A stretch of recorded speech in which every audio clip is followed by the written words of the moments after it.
Well, I have been in ministry for 45 years, so I've been around a while.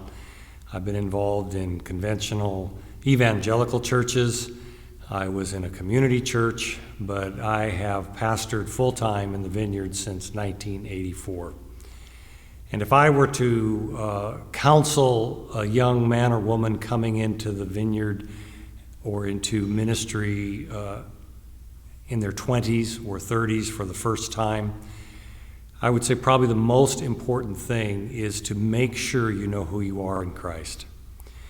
It's so easy to focus on what church growth principles you might want to adopt, or which are the latest books, or how can I be in the right place in a geographic location. But if we have a sense of who we are in Christ, and we know that we know that we know that God has called us to give our lives, not just our skills and talents, but to give our lives to the kingdom, to ministry, to a movement, when the times are struggling times, which they will inevitably come, if you know who you are in Christ, and you live in grace, and you live in and bask in the love of the Father for you, mistakes are just nothing but a thing.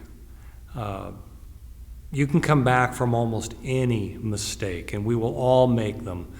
But if a person doesn't have that confidence of who they are in Christ, it doesn't matter what else your theology is, it doesn't matter how gifted or skilled you are, the enemy will waste you. And so that would be probably one of the key things. Spend the time that you need to spend to know who you are in God.